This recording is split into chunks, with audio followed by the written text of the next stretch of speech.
Hello.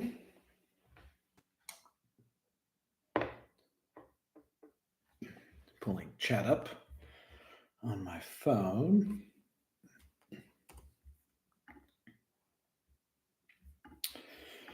And let me go and send a tweet.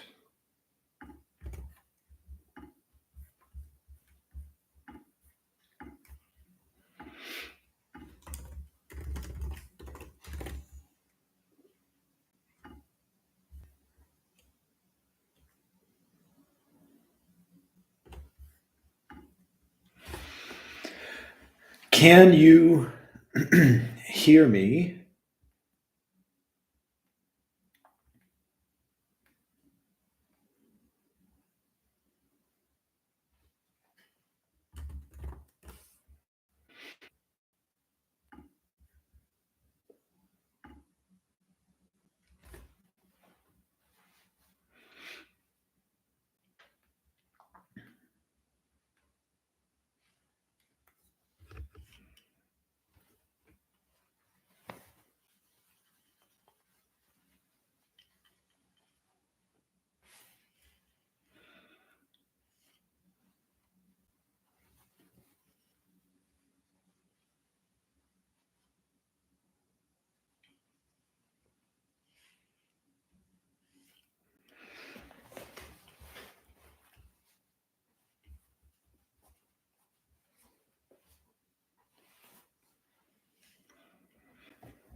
Just going to hang out here for a couple of minutes until 6:30 rolls around.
Hey, Block. Can you hear me? Just let me do a sound check.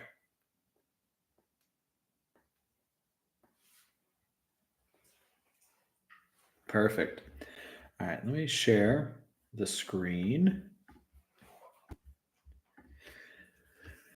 And let's jump into it. So I want to start this evening by really trying to get these view transitions to start moving in the right direction. And I was inspired because Jake Archibald put this out today. I've already read it, and it addresses some of the problems that we have been having and starts to help me understand like how to wrangle view transitions to do what we want. So this article is focus specifically on how to make view transitions look good when you are transitioning an element between two different aspect ratios. And that is appropriate to our view transition, right? Because this rectangle here is going to change its size, right? So it's a rectangle, a sort of skinnier rectangle or a wider rectangle. So he gives an example here. And what we see when we slow the animation down, right, is like all of this visual jank. So the question becomes like, what do we need to do to make a transition that involves aspect ratio changes smooth? And to start there, we have to really understand like, why is it not smooth? So he adds some border here, and in this case, he helps elaborate why this is not smooth, right? So the default animation when you are using a view transition at whatever level of granularity, at like the entire page or you're focused on a particular element, is a crossfade. So the original element is going to fade from opacity 1 to opacity 0, and the new elements at the same time along the same linear easing going to fade from opacity 0 to opacity 1. So we see the red coming in, slowly blue, and then blue coming out. So in this case, part of the problem here is that the box for the original, for the sort of starting element and the ending element are different, right?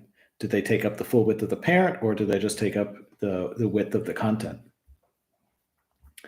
So like step one is make the boxes match their relationship to the content. So have it fit content. And now we're not going to see the text, sort of the shadows of the text. It's going to scale up and scale down. So that looks smooth. But of course, we could have situations where the content isn't exactly the same. So here's where he started to get into more of the details. I had read some of this, but I'm still trying to like grok it. So if we recall, like the way that view transitions work, they take snapshots, like images, screenshots of the page or parts of the page before the transition and after the transition, and then they apply an animation to a CSS animation, a transition between those two images. So we don't have like full DOM nodes, right? We just have these images, and they are presented to us in this structure, which we do have access to in CSS via the pseudo elements. So we have a group which has one child, which is the image pair, which has two children, which is the old image and the new image. And if you name a view transition name, so you sort of mark a particular element, you will get a snapshot of that element. So in this case, text and container, and you will always also have the root snapshot, view transition. So root and any named view transition elements that you have will all have this structure. And he makes the point here, and this is where I was like, okay, this is starting to help me. The default transition animates the group from its old size and position to its new size and position. And the views are absolutely positioned within the group. So what this means is that they are going to use like height and width auto effectively, right? So you take a picture, like what size is that element in that picture? So the first like immediate takeaway is fixing the height to be 100% the height of the group, right? Which is going to be like the largest height of the two children is going to help. So just right there, that let's compare it.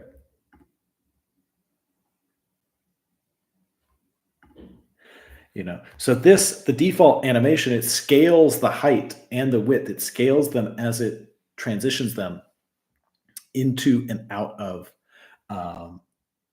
view. When you are animating something that grows and shrinks, which is what we're dealing with, right? This is growing and shrinking. You need to fix the height to not scale in that way. So this is one piece of the puzzle, and I want to play with it, but like this is going to help us a lot. But this animation here is still not like perfect because the text is shrinking and expanding. It looks stretchy, right? So he sort of breaks it down and talks about, okay, we can split the container from the text, mark them each as individual transition elements, and animate them differently. So we can tell the container to keep this fixed height as we transition between the two views, but we can allow the text to use the default transition.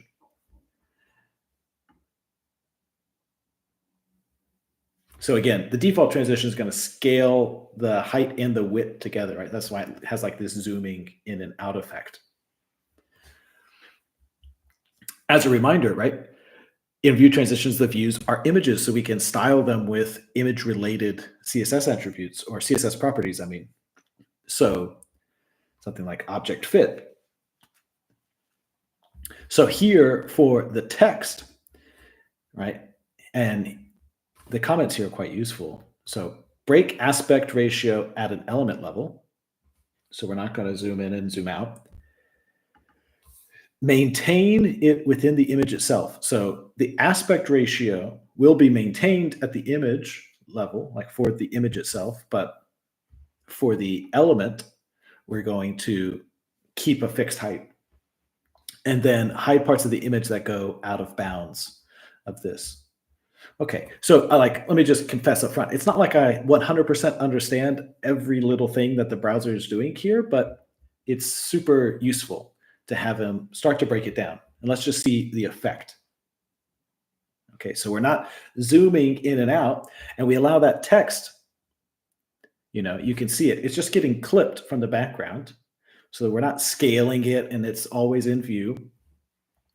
So the text itself, object fit none, it's not scaling or moving. It keeps its normal aspect ratio. It never stretches. It doesn't look weird. It always looks fine. We're just moving the opacity as we're animating the width of the container, and we clip any of the text that overflows. So looks more reasonable. Here, we can use object position to change the alignment. So align things to the left. And because the content actually stays the same with that leftmost word, right? Hello, it kind of brings a cohesion to the animation. Pretty nice.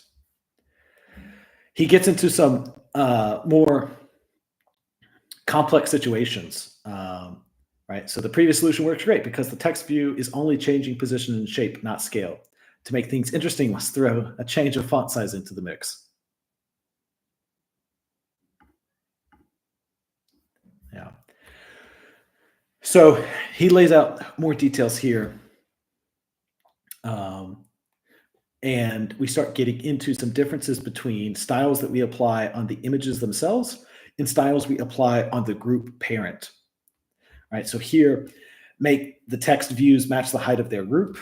Right. This is the one key piece of the secret sauce when you want to animate width. Set the other dimension to auto, which for images means they maintain their aspect ratio. Okay. And then at the group level, apply a clipping.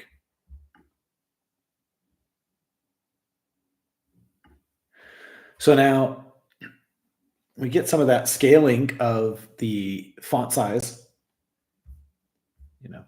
so close. You can see that hellos aren't quite lining up. He gets into all this fancy stuff about like padding. Get the math just right. They line up. But then the overflow box is where the padding is set. So then for this final thing, overflow clip margin, compute this mathematically to have the overflow over here. Okay. Now, these are like fine-grained details for this specific animation. Something crazy at the end. But reading this, I really started to feel like, okay, I'm understanding a little bit better what we need to do. So I wanted to, jump in. Let's make this work.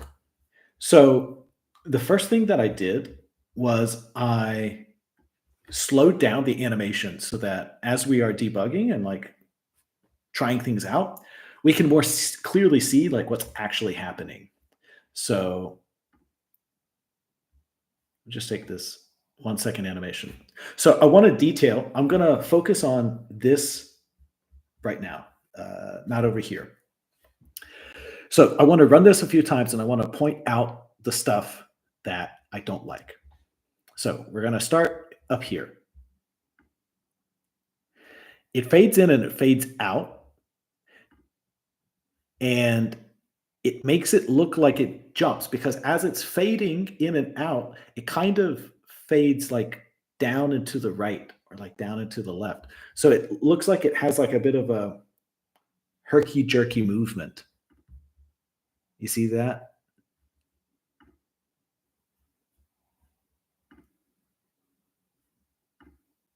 So don't like that.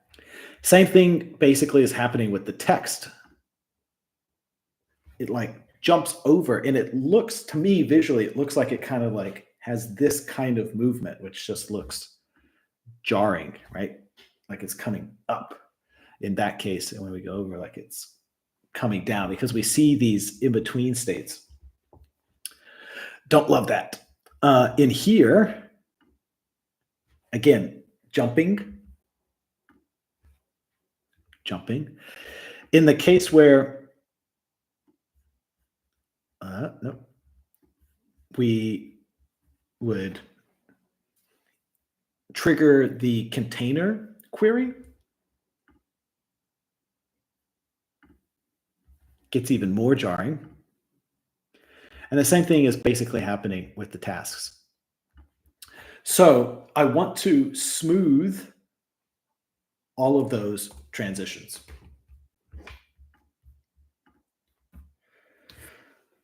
So let's jump into it.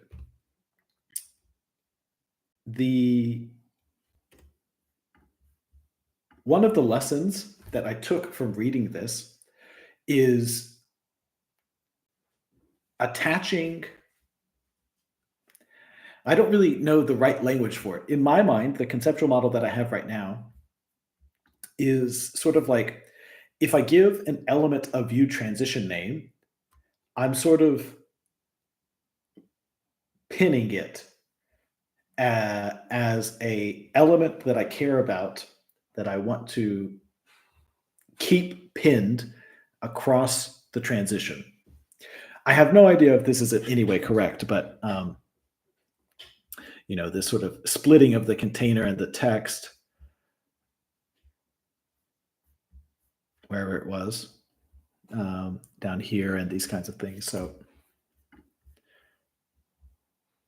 I'm gonna put, and this is some Tailwind, to just apply the CSS inline. Right? So let's call this, I don't know, action. So I'm gonna just make this, I don't know, pin it. That's just the word I have right now. And let's see what identifying it as a element that we want to track across the transitions does. Right. It's not as herky-jerky. And this is why I sort of am drawn to this language of pinning it, because like before, when the element that we had marked out for transition was main, right? Just to pull up our layout here. And let me use this Tailwind style now, actually. So we had sort of pinned this, but nothing else inside of it. Whatever all the reasons, I don't understand all the reasons, or all the math the browser is doing in these different images, but it looked herky-jerky. And when I give it a name and I just sort of say, browser, pay attention to this element across the transition, it doesn't look herky-jerky.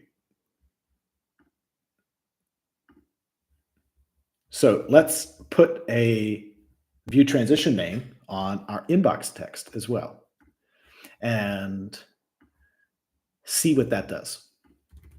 So I'll call this the header.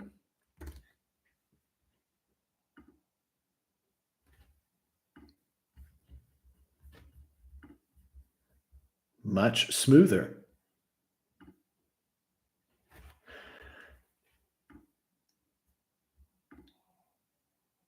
I don't know if you see anything. It looks pretty smooth to me. Let's do the same on this. One of my working theories is that you want to be as precise as possible, but no more, right? So if we put a view transition name on every single element on the page, I imagine things would look really smooth, but I also imagine it would require a lot of crunching and it would not probably go very well. So in this case, I was like, the container, which I just have here to have the @ container to have my container query and stuff, maybe a bit too generic. Let me go one level more specific, but let me not put like 1, 2, 3, 4 view transition names, I'll call this a notice. Let's see.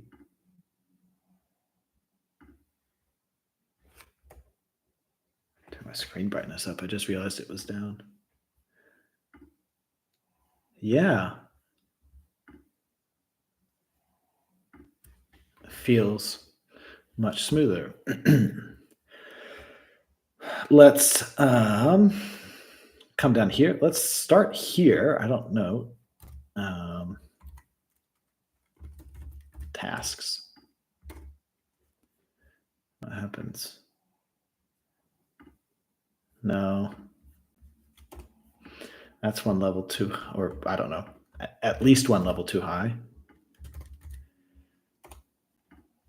So we're not doing anything with this. We're just down here, but let's see. Yeah.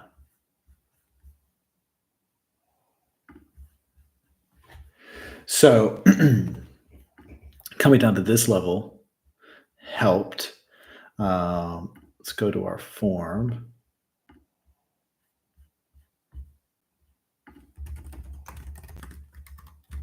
And let's see if we can just do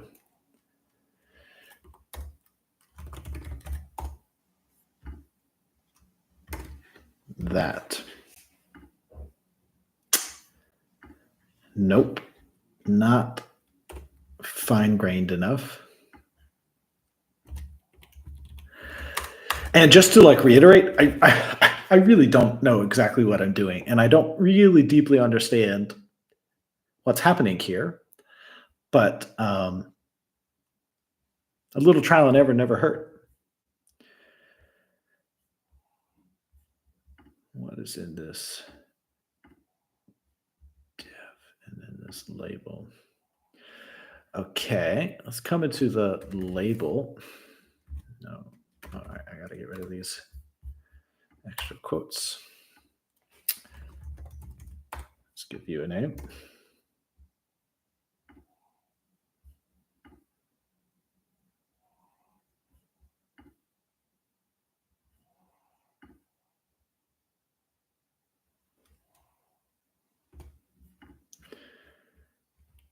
All right, let's try giving both of these.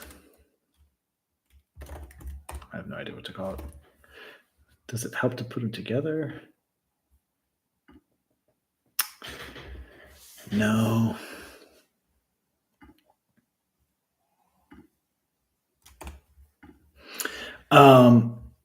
Okay. Attempt number 2. Let's try our height.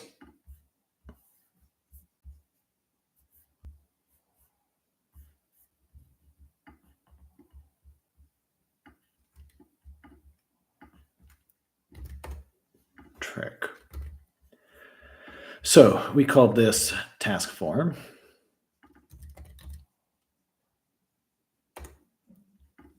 Let's see if we can get some sort of improvement here.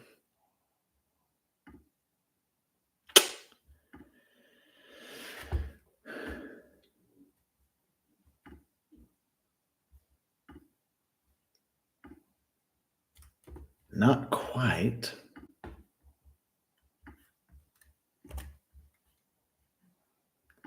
Let's just move this down here and see if we get anything. I really wish I could understand like what the difference was here.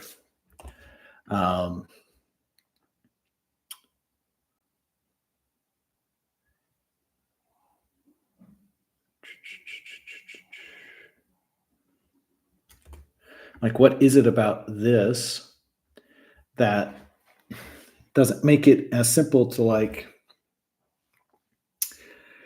have the animation look smooth if we just pin it, you know?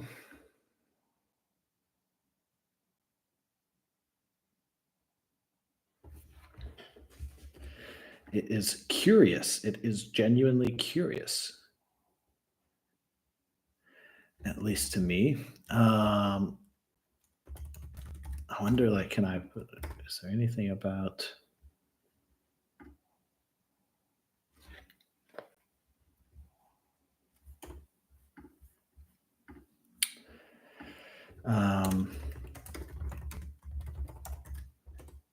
see if this is, if this CSS is kind of like connecting with it, this should at least.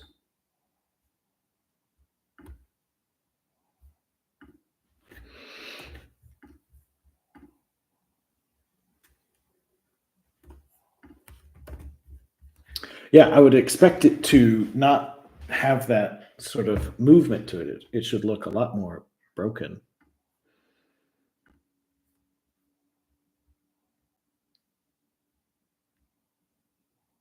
Invalid property value. I should have checked this a long time ago. Okay, I guess maybe you can't have underscores. Let's get rid of this. I want to take this in steps, isolate. Okay. Let's see if it behaves any better now.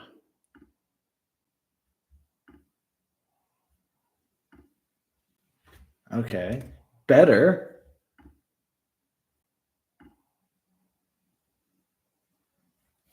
But not quite. It's kind of interesting to me that it does that, and this one doesn't, but okay. So I wonder if moving it down 1. Oh, wait, that's down 2. Maybe that's been alright, down 1. Because anyway, one point is like this, all of this is, not shown. It's not visible.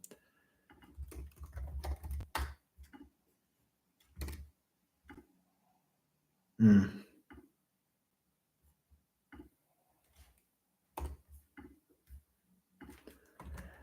Let's go down one more level. If this doesn't work, I'm gonna try height again.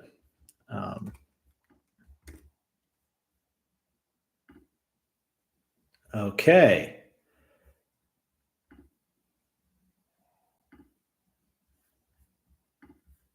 Not half bad.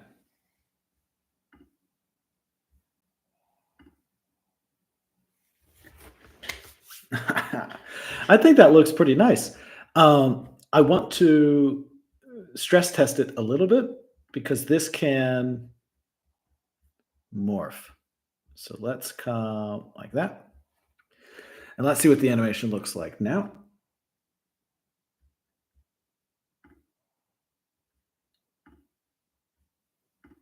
So a couple of things happen here. I'm just going to go like work piece by piece and see. So I'm going to focus up here first. That looks smooth. All right, that one's fine.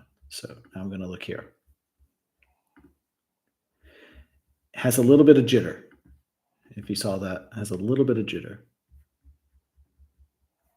So something about this height changing gives this a little bit of jitter. This, we're changing aspect ratio. We see some of those problems from that blog post. Looking here next.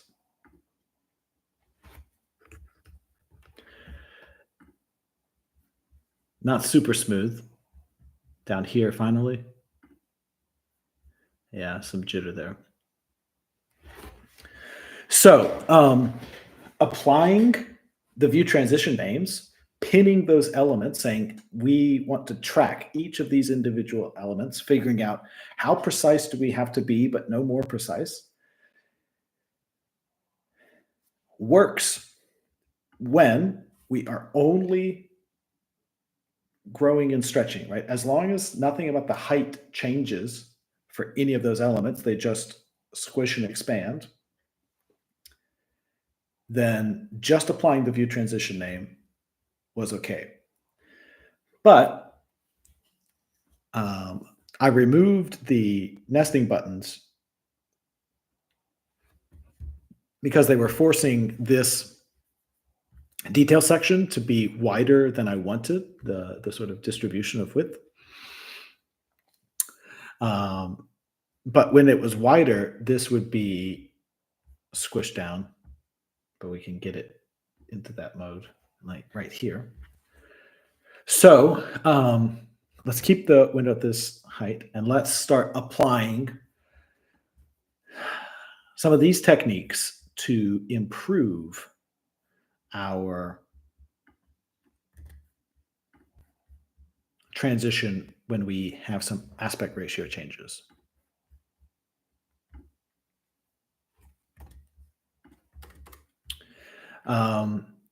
So what did we say? We said this was fine, but this had a bit of jitter. So let's start here. We called this header.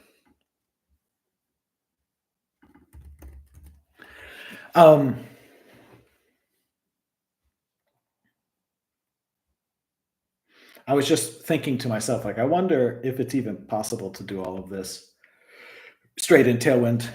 And I'm sure that it is, but now we're definitely bordering on abuses of Tailwind. So let's just start just by applying that height 100 rule, right? I want to like only, same principle, right? I want to only apply as much as is needed. And I want to do it in very discrete steps so that I start to kind of a little bit understand the effects that each individual CSS property are having on each individual element that I am tracking in this view transition. Because otherwise I have all this code, I really don't know what it's doing or how it's working. And so if something tweaks or breaks, I can't work with it very well. Right. So let's another page. Let's watch this and see if adding height 100 solves that little visual jitter problem that we were seeing.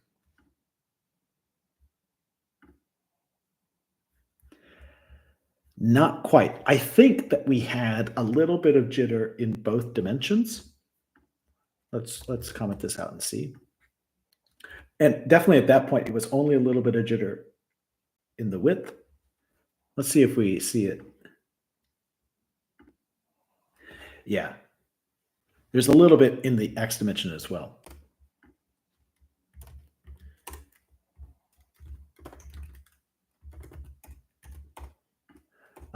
Let me remind myself what he does. He does something with width at some point. Let's see.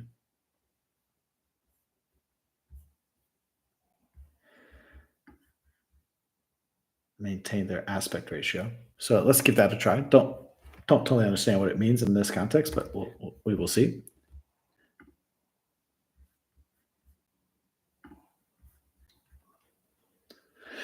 Write in the chat if you agree with me that this is not jittering. Looks smooth to me.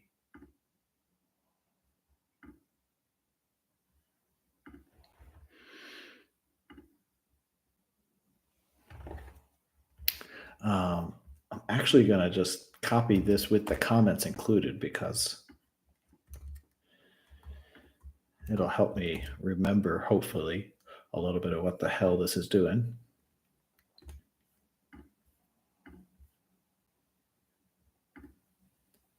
So let's try applying those same CSS properties to our notice. I think for now, I'll do it separately because they might need to change. I have an idea. Notice.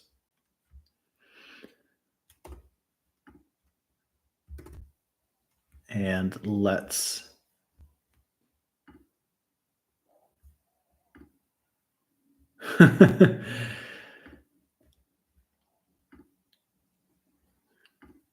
so, okay, this actually makes sense.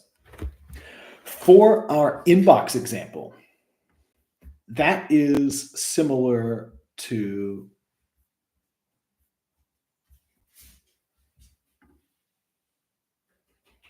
this, where the font size and it's a simpler version that we don't even have in this blog post. The font size and the content are staying the same. There's the aspect ratio isn't changing.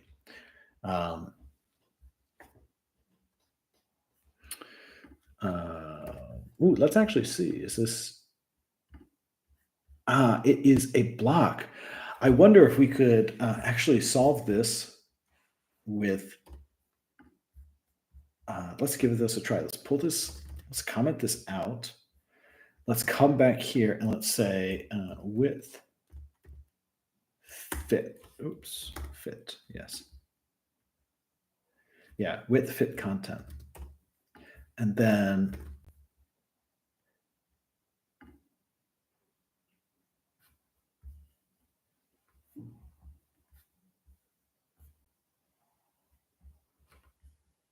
why do I not see that class being applied?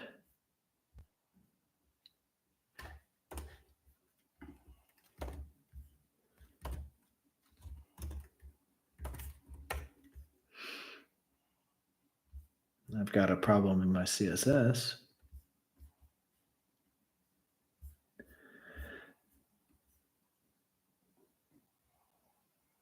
Unexpected closing. Double comments here.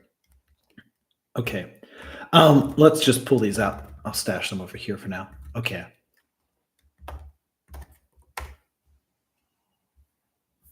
What? I need to run bundle install, Rails version upgrade again. I really need to remember to do this before I start the stream. Sorry. But anyway, my thinking is, so right now, this is full width. And so when the width of the container grows and shrinks, the aspect ratio of this element is changing. But it doesn't need to change because the content and the font size are staying exactly the same on both sides of the transition. So if we, like is done here,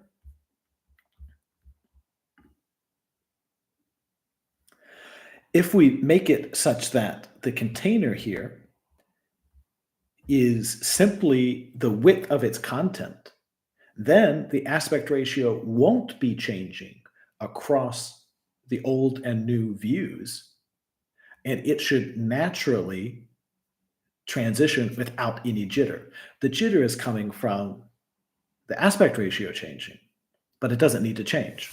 So that's what I want to, it's like, I think we can get rid of all of that other stuff and just do this. That is my hypothesis.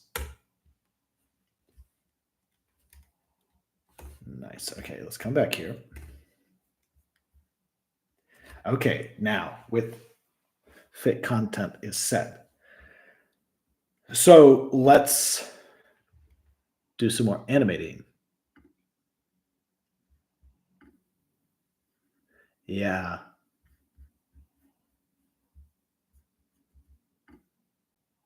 So, okay. See, I'm starting to learn here, slow but steady. I think that that is what is preventing this from looking janky, right? We didn't do anything to this. We just pinned it. We just named it, said, browser, keep track of this. But we haven't written any styles or anything for it. But its aspect ratio doesn't change. So the browser just animates the path of its movement. Now that we make this element similarly not have any aspect ratio changes, the browser will just animate its movement. And in this case, the movement is just along the x-axis, so it's all that it animates. So that was our problem. It was a block element. Okay, let's come back to this. So let's bring back this, but we don't need the rest of it anymore. So on the notice, we're going to make the text views match the height of their group and set the width to auto to maintain its aspect ratio. Let's see what that does. Oh, right. We saw this before. Okay, yes. So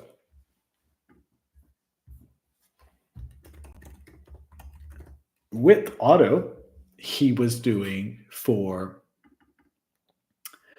this text.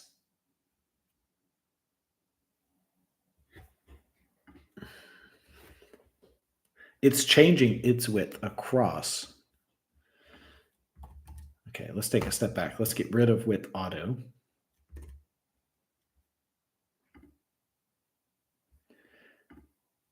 Yeah. Okay, so now we're not getting this weird springy interaction, but we're getting the squish. The squish. What did he call it? Stretchy? Yeah.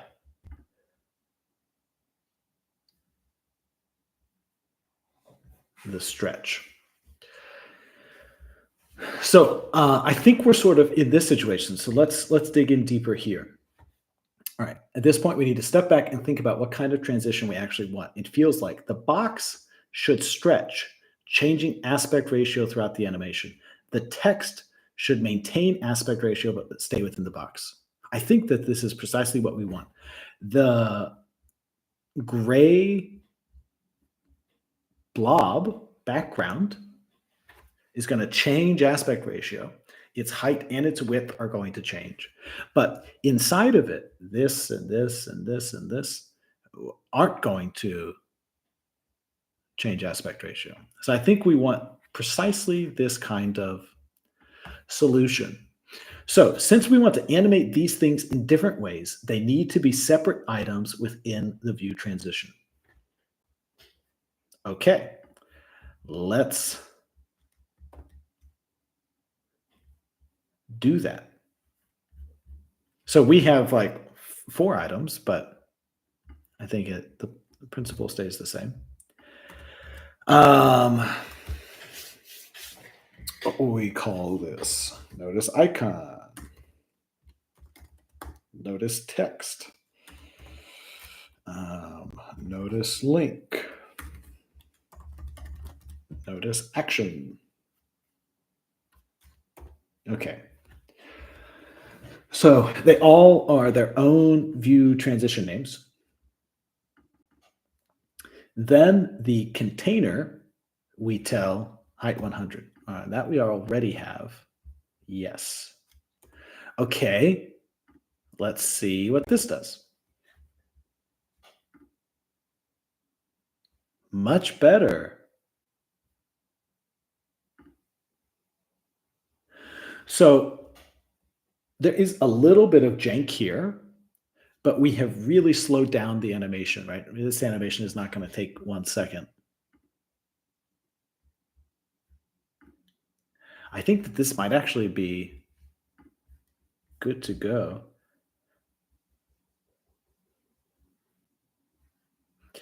Our box is doing the right thing, but the text isn't. We want it to stay within the box. Let's see what happens if we apply these styles to our 4 elements. So let's get rid of this. And we're going to do 1, 2, 3, 4. And not here, this one.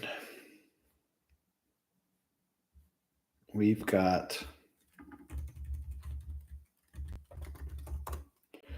notices across the board. So it's the first 2, we've got notice icon. Then we've got notice text. Then we've got notice link and notice action.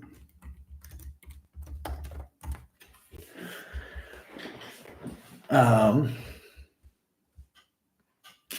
100% sure what else to do. Let's give it a try, see what it looks like.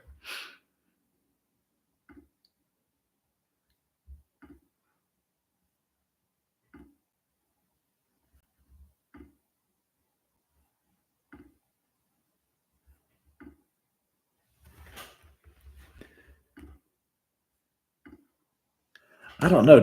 So I feel like it's really only the text that is behaving differently, and it kind of looks a bit worse.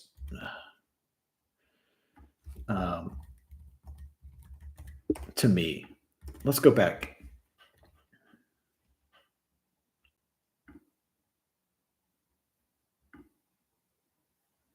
Yeah, so if I just focus on this, that looks perfect. I think these 2 are the same as well. They're behaving just like I want. They just move along the XY axis to their new place.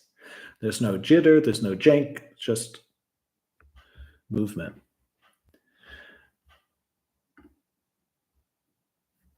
There's a little bit of jank here, but this sort of like the text just sort of like the more pops up at the bottom. Look better than like this sort of like expanding thing. Let's like go property by property and see if we can.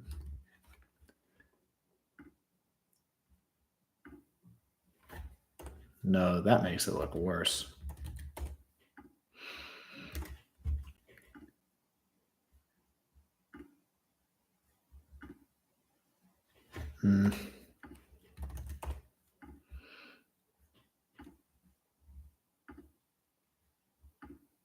Yeah, like if I watch the M here without CSS applied, it feels a little bit more stable.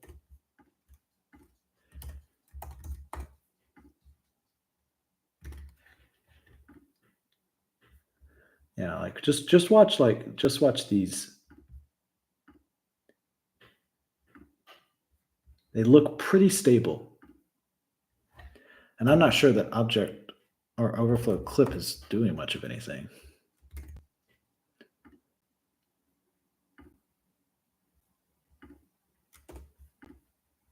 I'm watching this more down here to see if it behaves.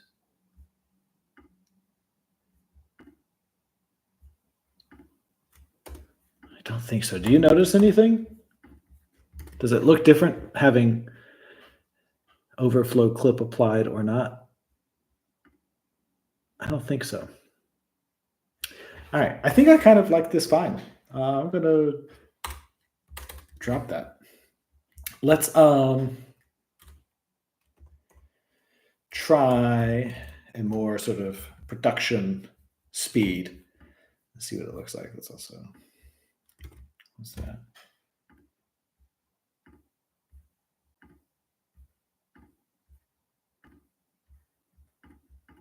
Yeah.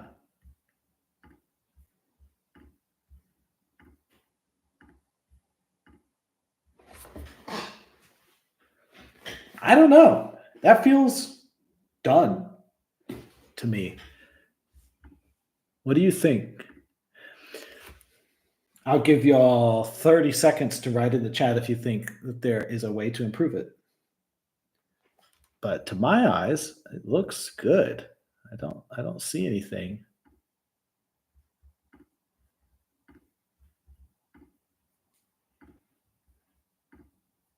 Smooth as butter, I think.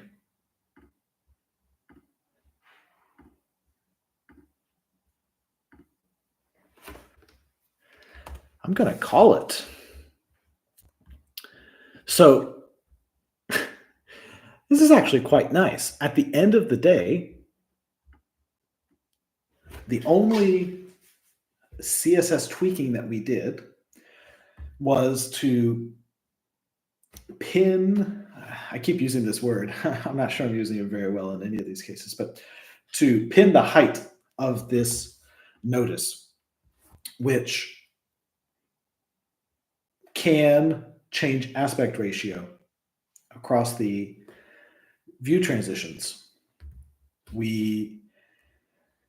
For the rest of it though, all that we had to do was to tell the browser to pay attention to these elements by giving them a view transition name and ensuring that the elements didn't change their aspect ratio across the transition. So this,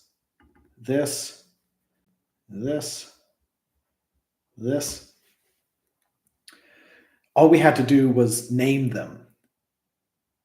Now for this one, we also needed to change it from being a block with width full to width fit content to keep its aspect ratio from changing, but not a lot of fancy CSS. It's just, okay, applying the minimally maximal number of view transition names to get the browser to track the key elements in our container so that we can get these fluid XY path movements that don't have the visual jank. And I think I'm starting to get an intuition here, right? That like when you turn on view transitions, right? So by default, you don't name anything, you're just transitioning the whole page. The browser is going to sort of do this zooming in, zooming out crossfade.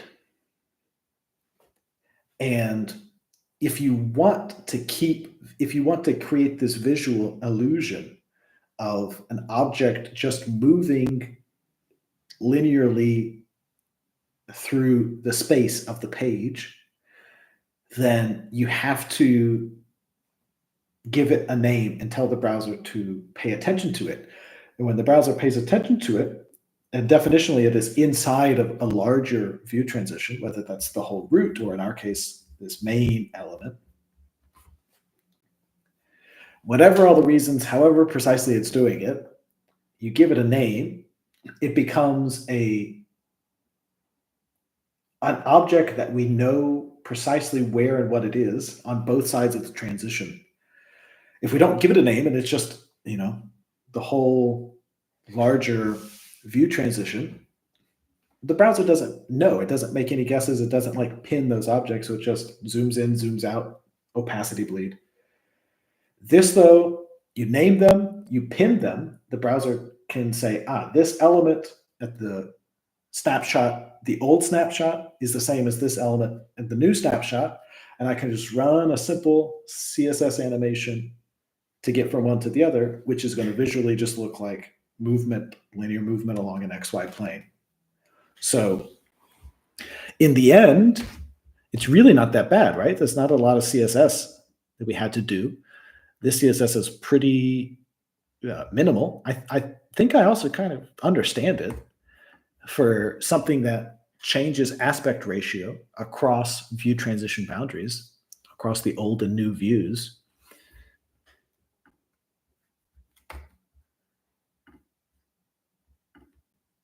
So not very bad. Let's commit this. I'm feeling happy. I already tweeted at Jake. I'll tweet at him again though. What a great blog post. I was literally, I've been, if you've watched any of the other streams, I've been talking about this every stream and being like, well, I have no idea how to do this. So kicking the can down the road. It's so awesome to have this blog post come out and like lay out the key details that I needed to understand how to get this to behave.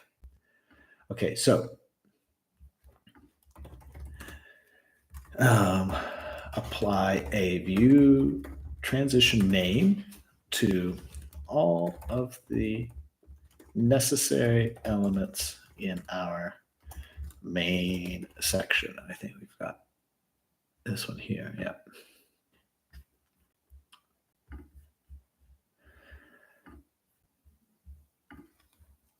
Handle aspect ratio change for the notice to make the view transition smooth. I think on our layout, I have another one down here. Yeah, so let's replace these style tags with these Tailwind classes. Actually, let me just do a quick search, see if I've got some more style tags.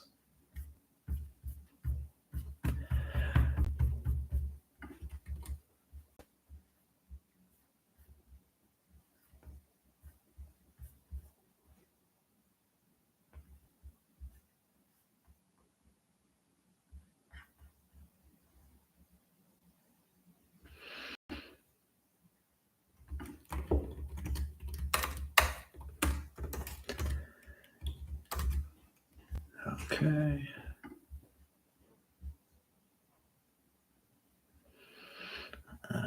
Yeah, that's just form stuff we'll get rid of. Okay. Bring all this in. Remove style equals view transition name. Replace with classes. All right, let's push this up. Awesome. Hey, DB, thank you for watching these streams. It's honestly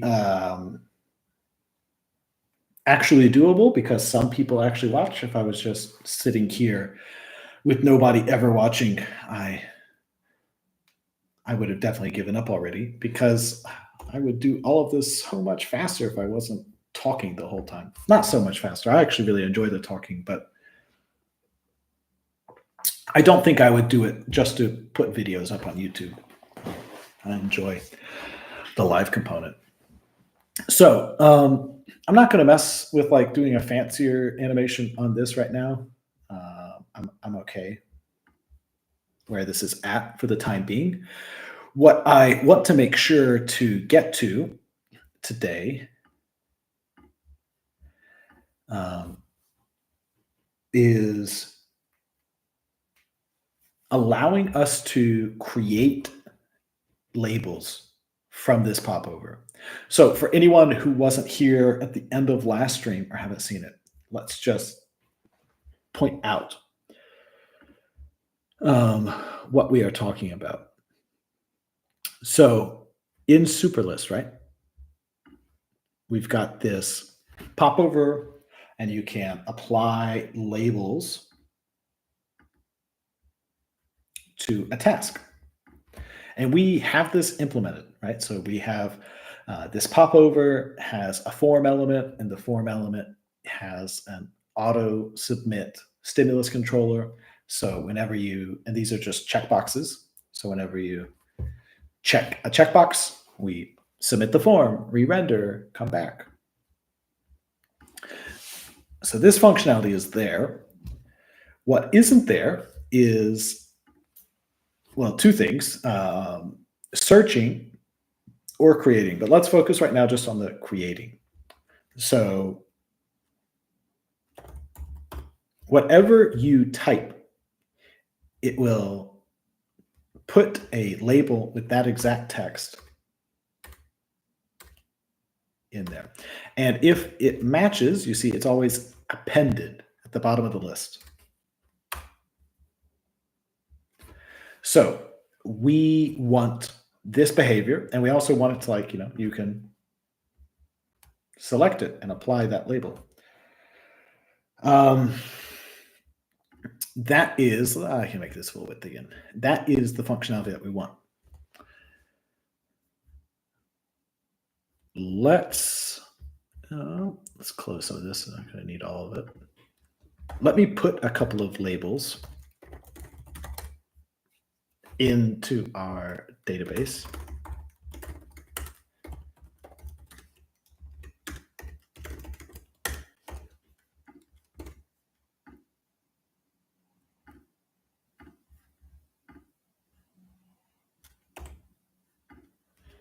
There we go.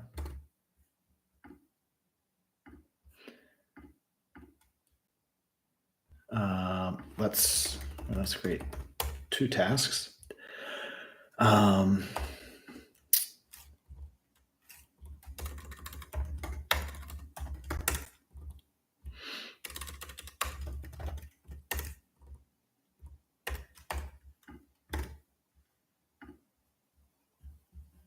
Okay. So I was talking about it. Batasai, thank you. Yeah, the talking does help, and honestly, it helps me a lot too. And I probably actually don't go any faster or slower. I'm just more aware of how fast / slow it feels like I'm going, because I'm much more aware of my thought process. But that's not a bad thing. So what I talked about at the end of last stream is that what I want to do to implement this is use a template tag and a stimulus controller to clone that tag and shove something into the DOM. I really don't ever like to render DOM from JavaScript, whether that's using some indirected library like Vue or React, or just like writing document.create element div, what have you. But I also don't love for these like micro interactions. Right? So this, you're gonna have an update every keystroke. I also don't want to add the network latency of going and like saying to the server, hey, what should the new content of this popover be? Thank you. Sending it back, like having a full network handshake for that is it's just too much latency. I don't love it. So the pattern of having the server generate a template tag that has all of the HTML structure in it but doesn't have the content yet, whatever that content is, wherever it might need to be, generated on initial page load, then have a stimulus controller wired up to whatever you need. So in this case, it'll be to our switch input here. And then have it pull the template contents, clone it, hydrate it with the content it has, and then put that into the DOM. So it's not building out that structure. It's just pulling the structure from the template tag, injecting content from the interactive element that you have, in our case, this search input, and then stuffing that into the DOM. So that is the approach that we want to take. Let's make it real. So in our main, let's see how we're rendering this. I don't recall.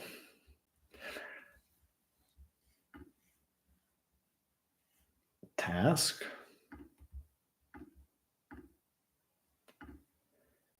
All right, we've got our div, calendar here.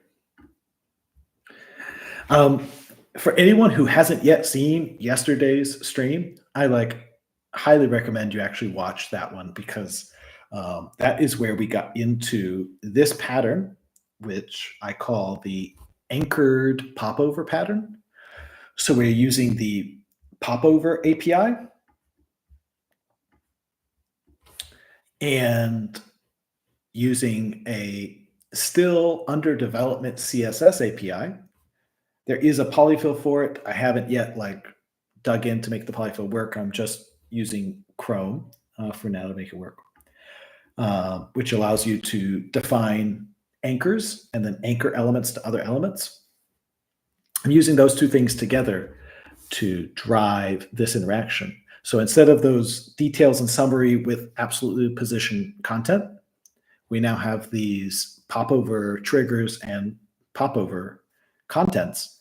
And it solves our z-index issue because popovers are put in the top layer, which only the browser has access to.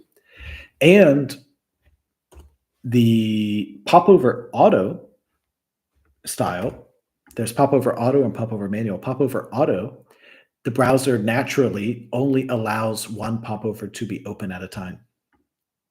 So it also solves the problem where with details and summary, you can open all of them and then you have to go and close them.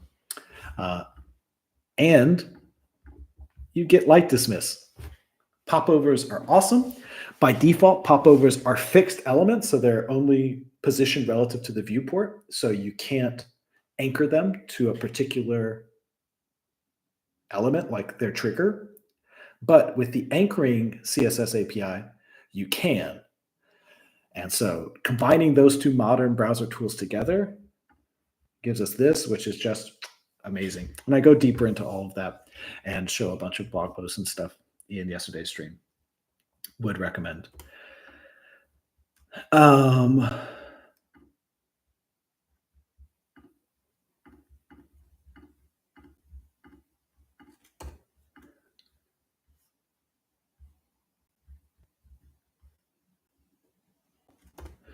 This is not interacting. Why is that? Oh, yes. I forgot. Where is... it was back here. I added an issue for this. Oh, goodness. We're going to have to solve this issue right now. Ensure that the collection checkboxes inside of the label popover form have unique IDs. Right now, they don't. Let's look here. This label, it is for task labels first. Okay. We have opened the popover up here.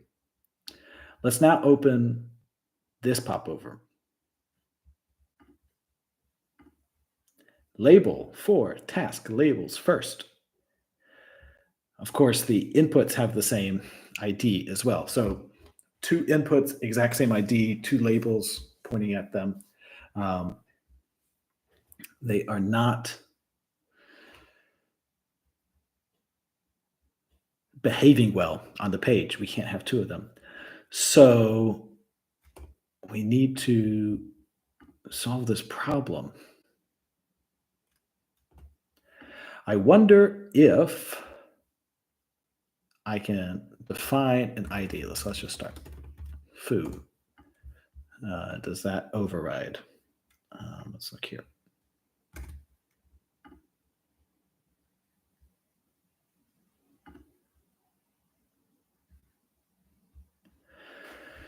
No. I get data ID foo. Am I inside of a data? Oh, I'm inside of a data. Ugh. Okay, let's come out here. Ooh, ID foo. Okay, so I do have control. I honestly don't know if there is some way to tell this to be smarter. So we can go and look at the options, but we might just manually control these things and generate our own IDs. Prompt index to manually set the ID used in the resulting output. Unlike other helpers,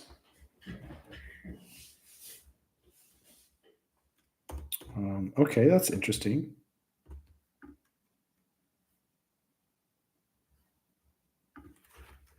So if I say index, wait, I mean, what can I index? No, this doesn't help me. What can I pass like a similar, like a symbol for a method name? Because if I just pass it a static value, I presume it becomes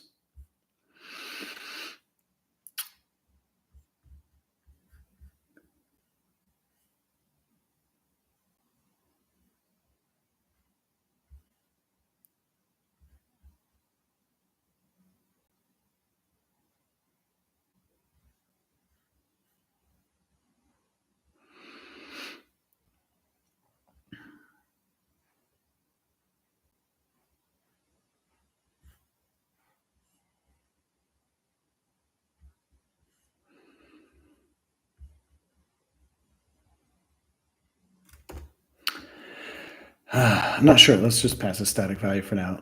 Let me get rid of my override. And let's see what it generates.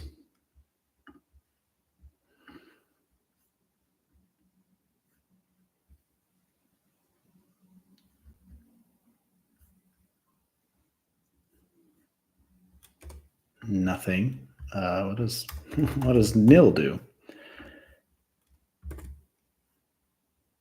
Also nothing. Do I have to separate options from HTML options? ID task double underscore. Okay, let's try 1. 1. But I worry that it's the exact same here because it's static. Yes, it is. So we need to like make this dynamic, but we have our task. So this is task 2.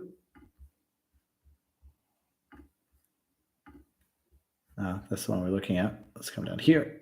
That one is task 2. This one is task 1. Okay. We don't have to do something overly hacky. That's nice.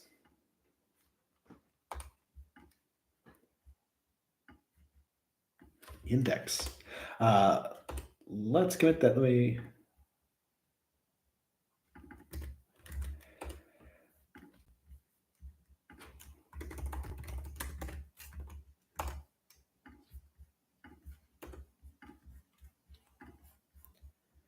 Mark that. Okay. That problem solved. I think I had a couple other problems. Keep label anchored, popover open after turbo frame request. Why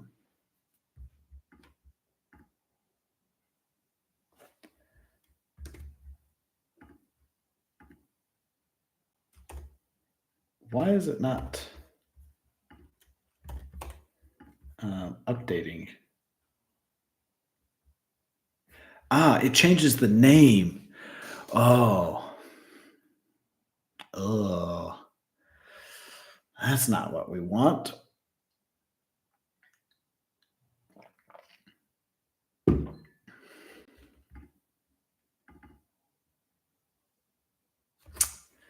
I spoke too soon. How are we transitioning? Elegantly. Check this out. Let me come back up here. Actually, I'll slow it back down again. Oh, I forgot. I can delete all of this. I'm not using it for now. I'll bring it back if I end up using it.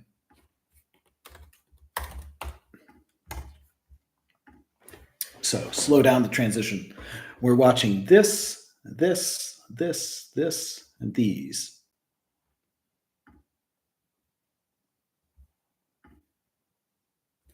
And the edge case, where this is in its smaller container query mode in show view, but not in index view.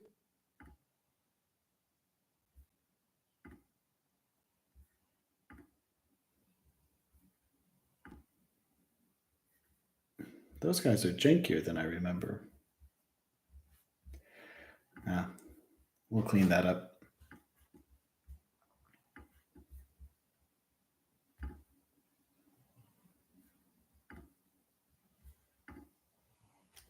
Yeah, it's quite nice. And it wasn't too gnarly. You can find the commit. Shout out Jake Archibald. He helped a lot.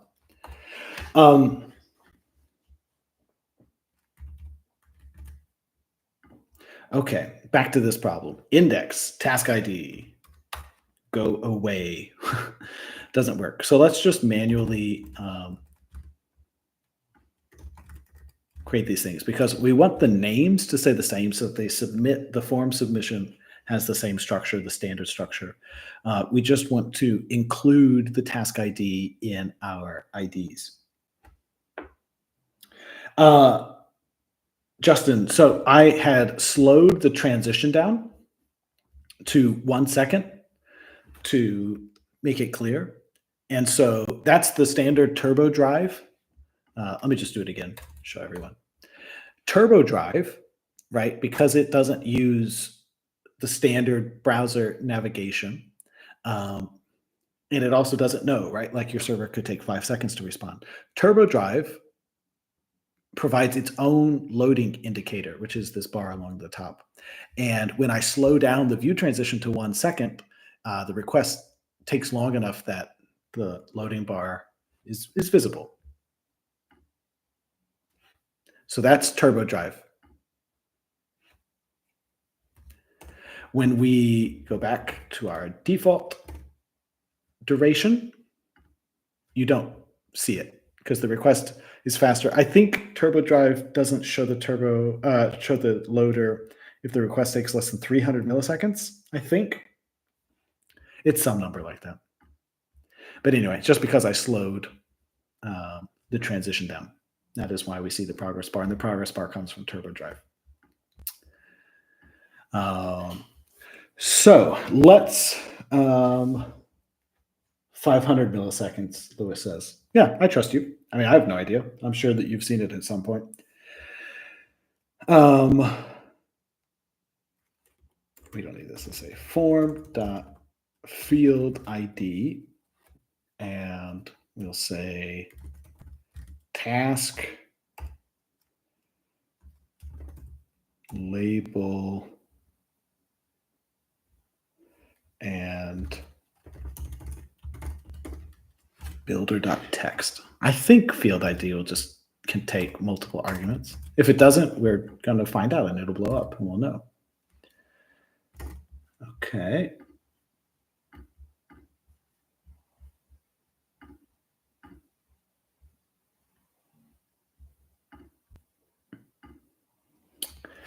Okay.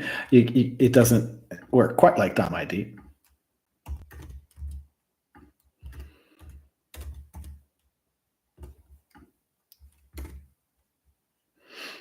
Label for task one, label first, task one, label first.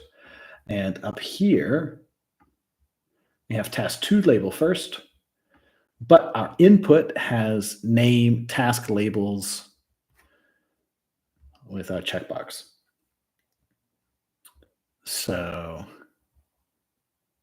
Justin, the transition does not affect the network request itself, but it does affect the response rendering.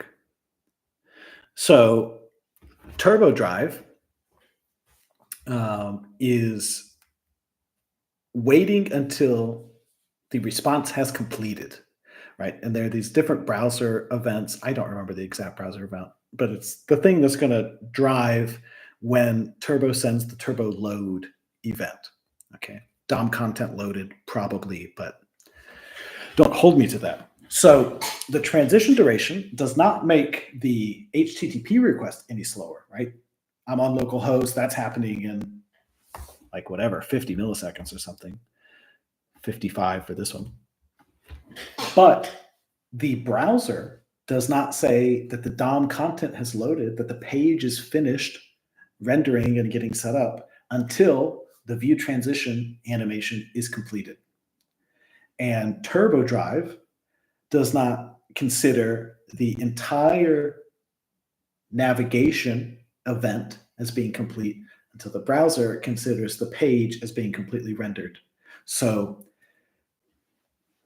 that is why we see the progress bar. It's not that it has any effect on the HTTP request. It just does have an effect that TurboDrive notices.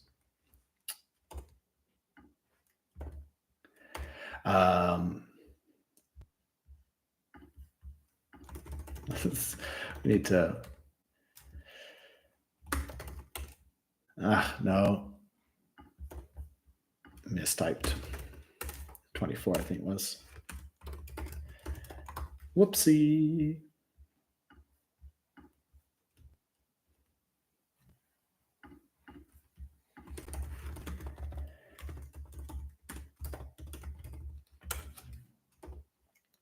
So, okay. We do still have this problem of the popovers closing every time you interact with them, but I'm going to push that off. I want to really get this stimulus implementation going. So, okay, the form is now at least interactable. Let's get to work. I'm going to throw a template tag in here. And I am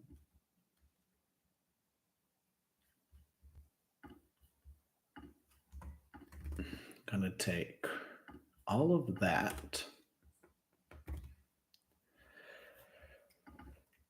Let's get rid of builder. Okay. Form.label. Now, in this case, we don't have form.text. We need a placeholder.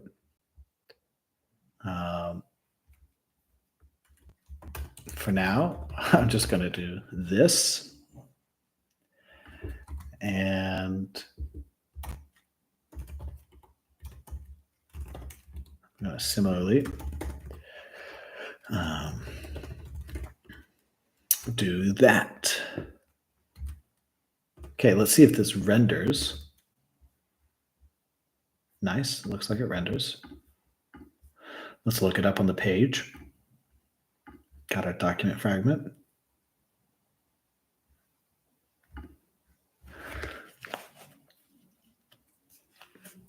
Not quite.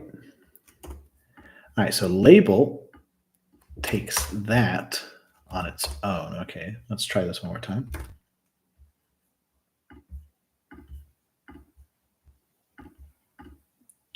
label. Class for, yep, looks good. Input, yeah. So form dot checkbox looks like it is expecting a name.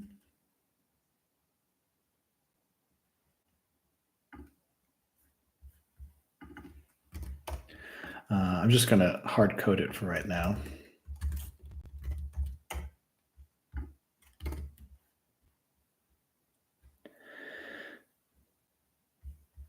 Let's look at our template again. Okay, input. All right, task is going to be applied. I see. So here's what we do. Say labels, multiple true. Okay. Let's give this another try. Input name, task labels, type hidden.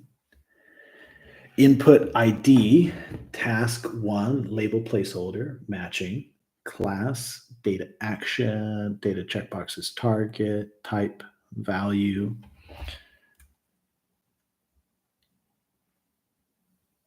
And name. Our SVGs are there. Okay, so this HTML looks correct. Let's spin up. Let me remind myself. Yes, let's use this. Let's spin up a stimulus controller. What to call it? Let's just make it specific. I'm not going to try to make it too generic right here. Task label. Is that a terrible name? It's not terrible. It's not great, but naming things is hard, and I can't spend too long on it at the beginning. Always possible to come back and improve names.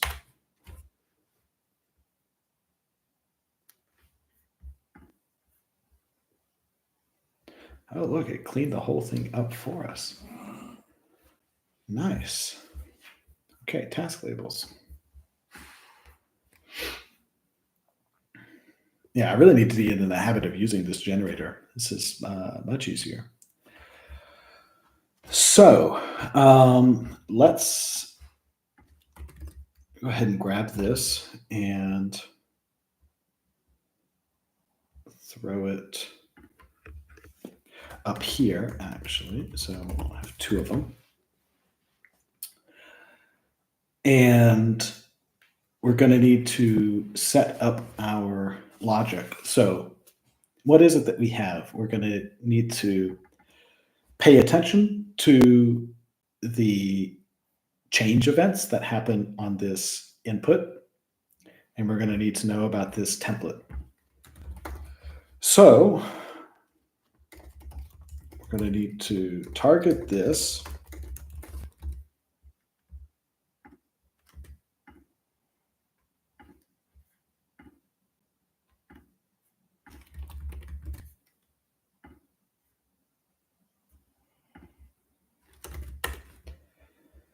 So we're definitely going to have a template. And we're going to want to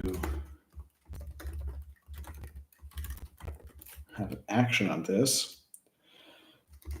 So we'll do task labels. I don't know. Again, naming is just hard.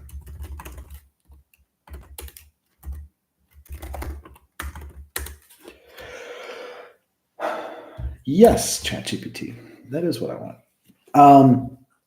I don't think we're going to want to append the child here. We're probably going to want to have some control over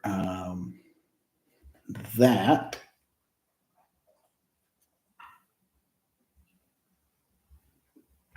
So actually, in this case, what we want to do is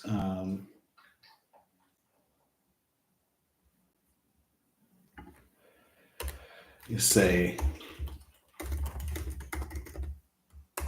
this. Yes. So we put the template.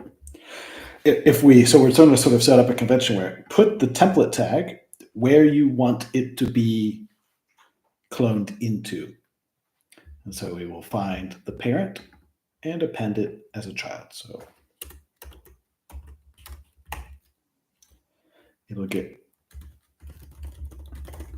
appended here. So let's just see if this works, shoving these empty elements in there. Let's look at our console.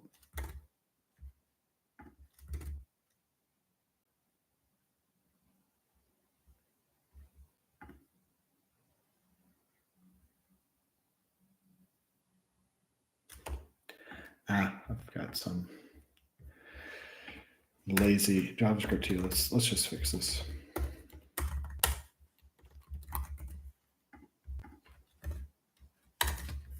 Okay. Yep, much better. All right.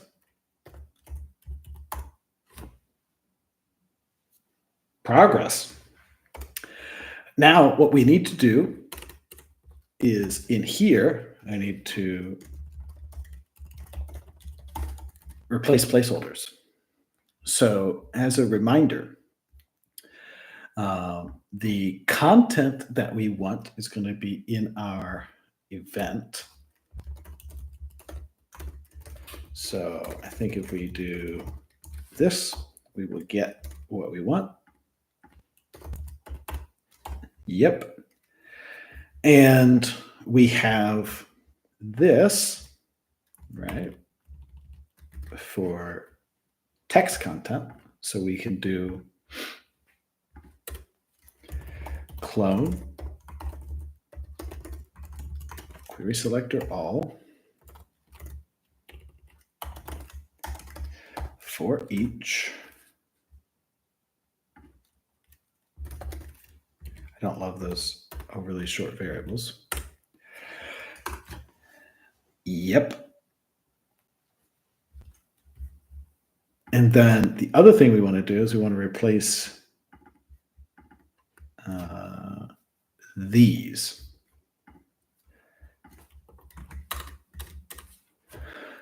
So I'm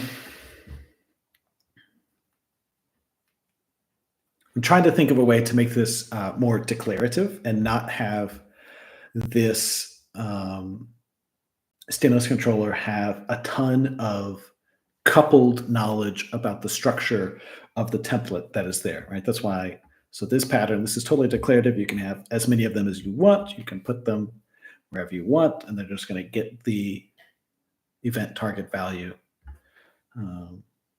shoved in. For these, what we can do, we can say data attribute placeholder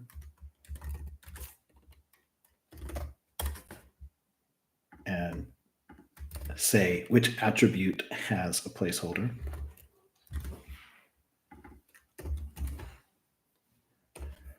So then if we come back and look here.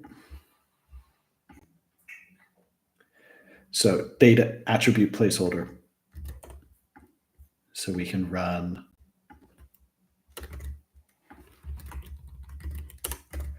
another query.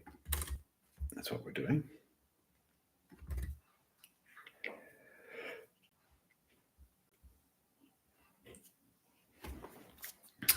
We have our element. We want to do element dataset attribute placeholder. I'm not going to set it to anything. This is our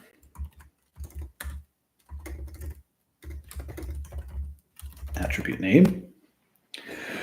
When we have the attribute name, we can do element get attribute.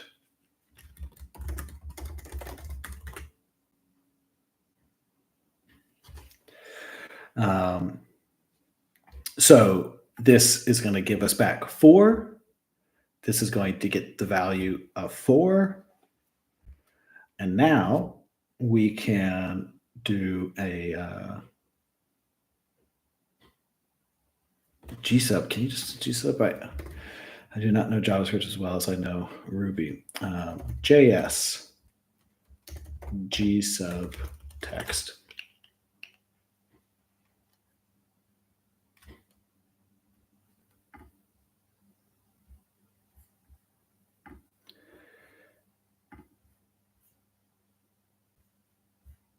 Okay, I can gsub.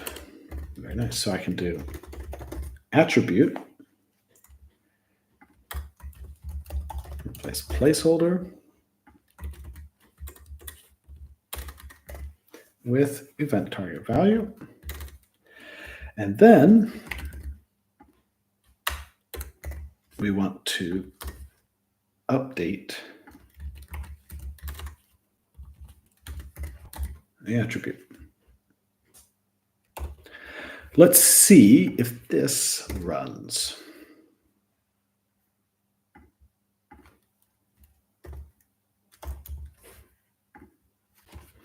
Not quite. Attribute.gsub is not a function.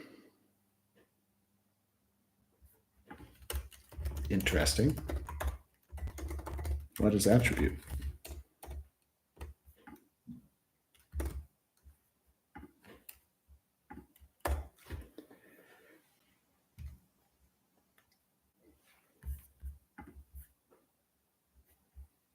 Puts. Ah, this is Ruby.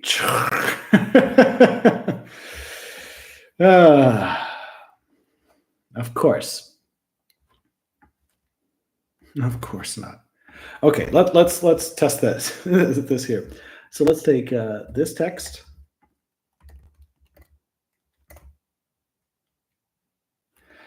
Whatever. Okay. Task placeholder. I'm going to call replace placeholder with foo. Yes. Okay.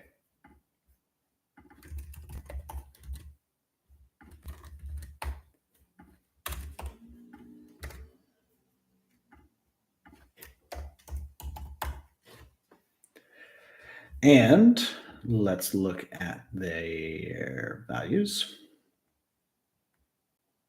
Oh, I can also pull these attributes out.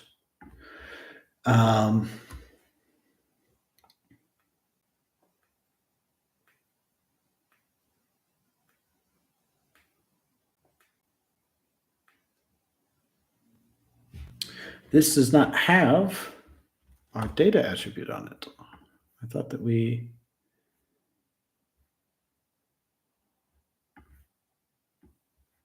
we defined data twice. Oops.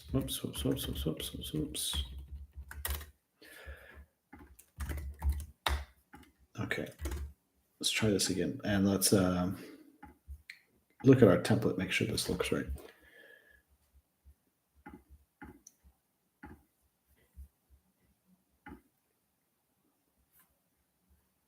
Data attribute placeholder ID. Yeah, okay, good. And we look here. Input ID, task 1, label hell. Yes. Okay, nice. So we could do a little bit of cleanup here.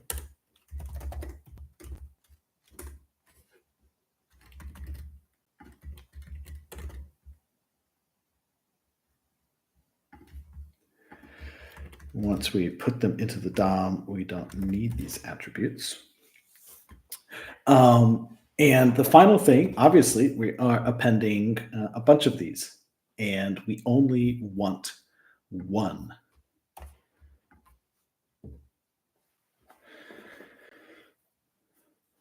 So we want to...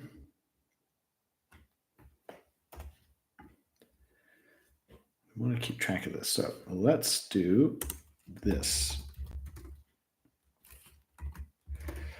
clone dot dataset cloned equals true.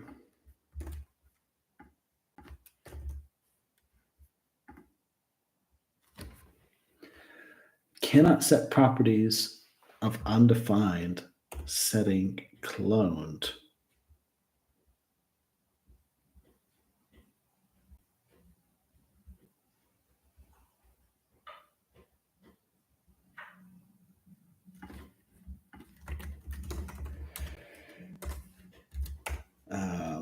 Can I set this? We're working with this document fragment. I'm not wait, here. An expert. Okay.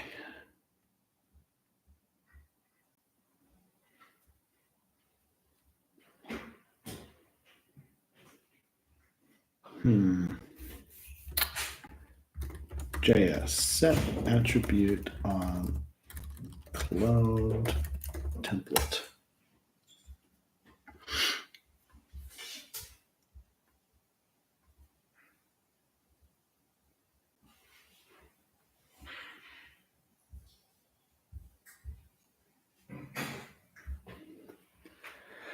So I just need like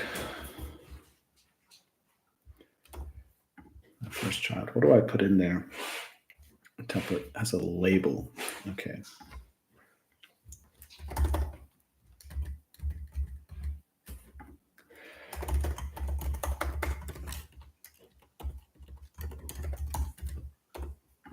Okay, let's try this. Let's try this.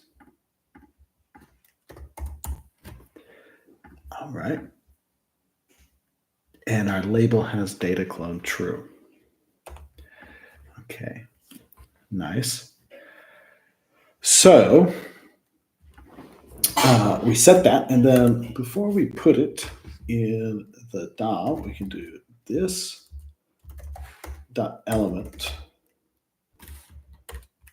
query selector all data cloned. How do you JS remove all elements returned from query selector all?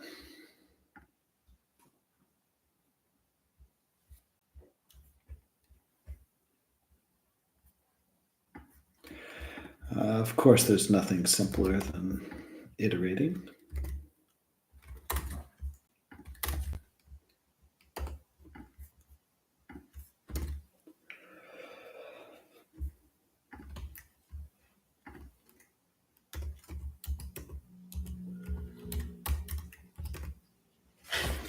Not too bad. And let's see if we can actually submit the form. Damn, close, but that's okay. Label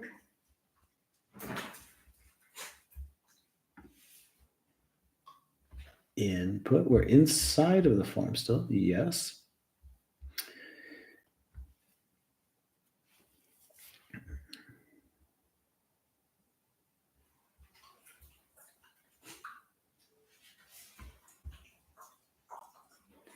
Data action, autosave, save.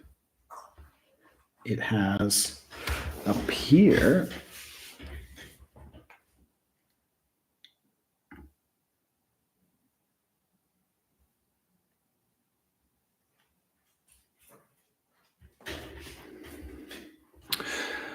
so setting aside whether or not it saves, I don't understand why it's not checking the checkbox.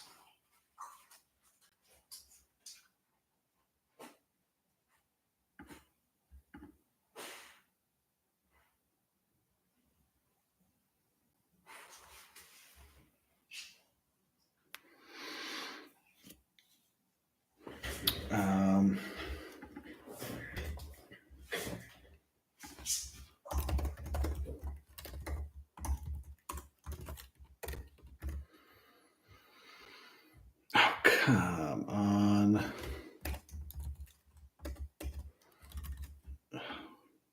task one, label hello.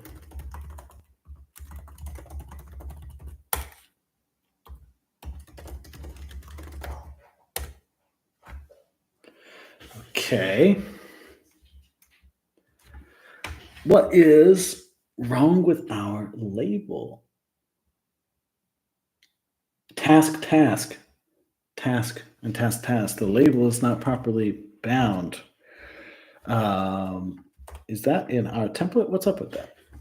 Template. For task, task, label one, placeholder, input ID, task one. Okay, yes, it's in our template.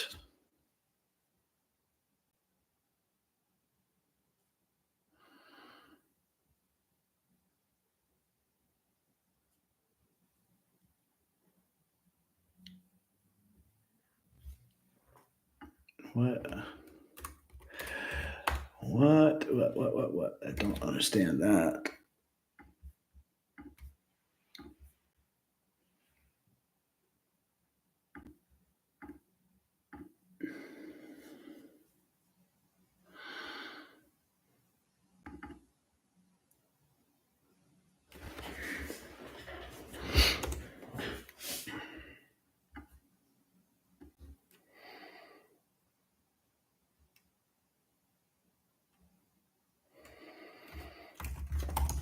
Okay, let's just simplify this and get a look here.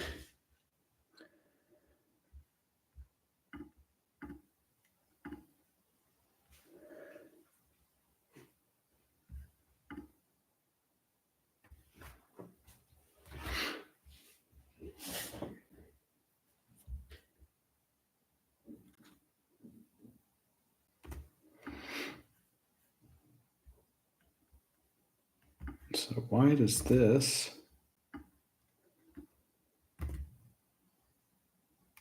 It's going to prepend tasks to whatever string we pass here. Oh, my goodness. Is there a way to turn this off?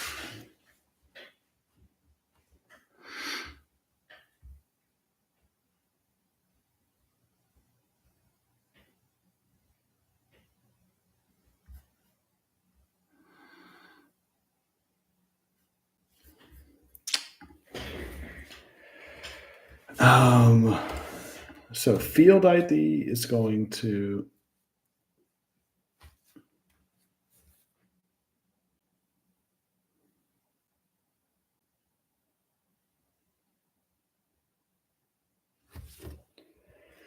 do about the same. All right, let's try. Let's do some janky stuff.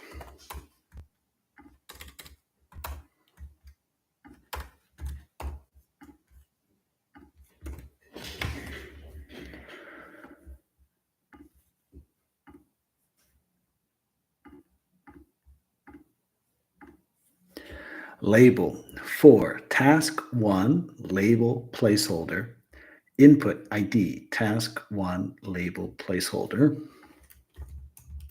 Hello. 01 first.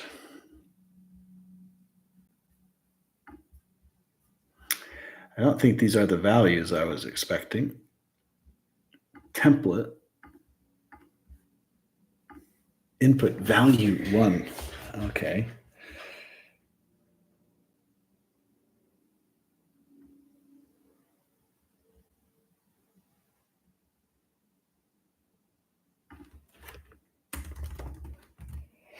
That is not what I want.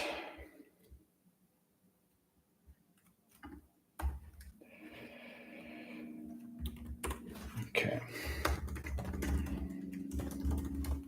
I'm gonna have to look up how to do string splitting. Split string. All right, so string splitting is there. Attribute names. Split.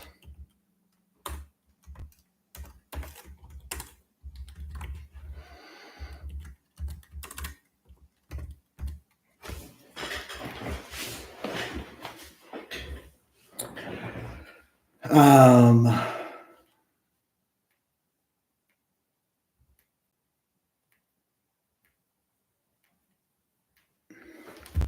the case of value, this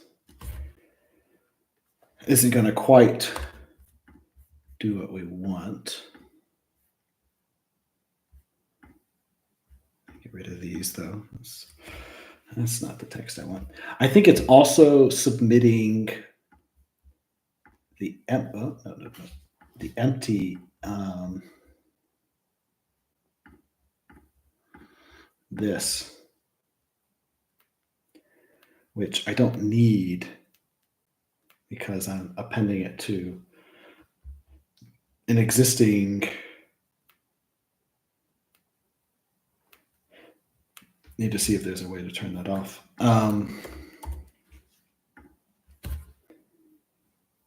Cannot read properties of null.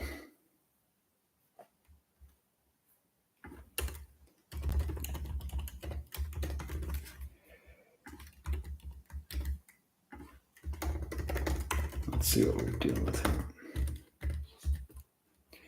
Actually, we know that this errors, so just these.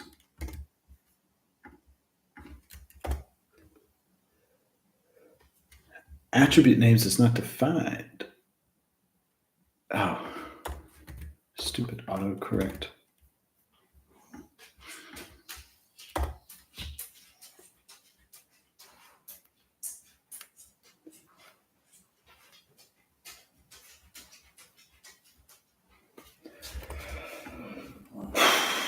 All right, so we are gonna need to do some switching here.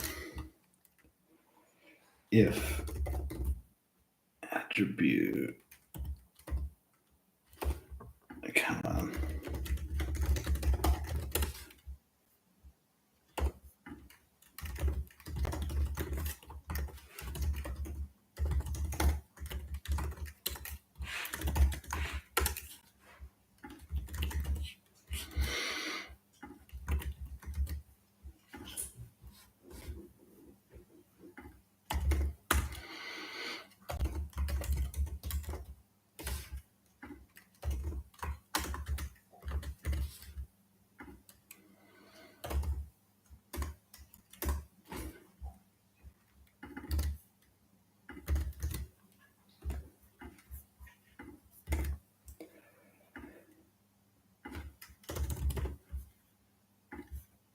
And let's check the value of hello.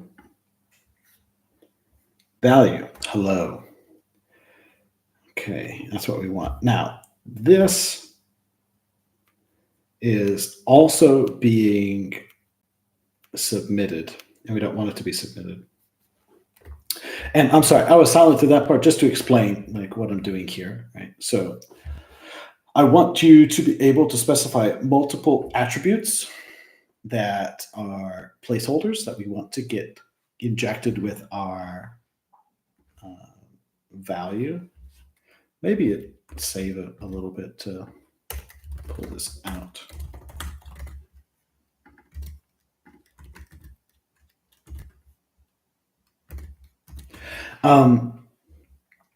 So we can say here for our checkbox, we want to update both ID and value. Now, these attributes behave differently. In the case of ID, we have a placeholder that we want to replace. So we want to do a partial replacement. But in the case of value, we want to do a complete replacement.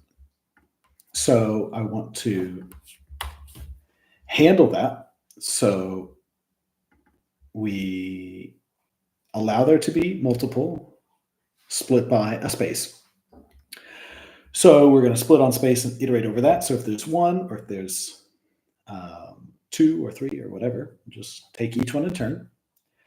We will go and get that attribute, and then we'll check if the attribute includes the placeholder text, then we're going to do a replacement. That's partial. If not, we're just going to set the value. So that is where we are at. the last thing to do is to figure out, is there a way form.checkbox to not include that extra input? Because in our case, we don't want it. So I want a way to say, go away.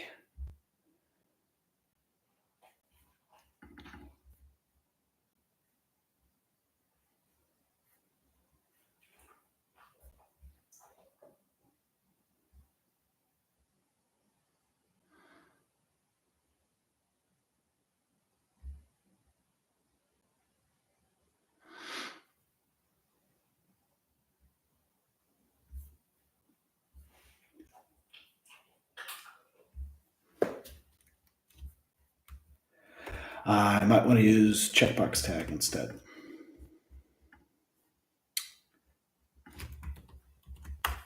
Yeah, I should not. Of course. This is causing me problems. Yes. Okay. It is approaching, however, the end of my night. My wife is back home from her Pilates class, and I need to go and hang out with her because there is a new episode of Love is Blind.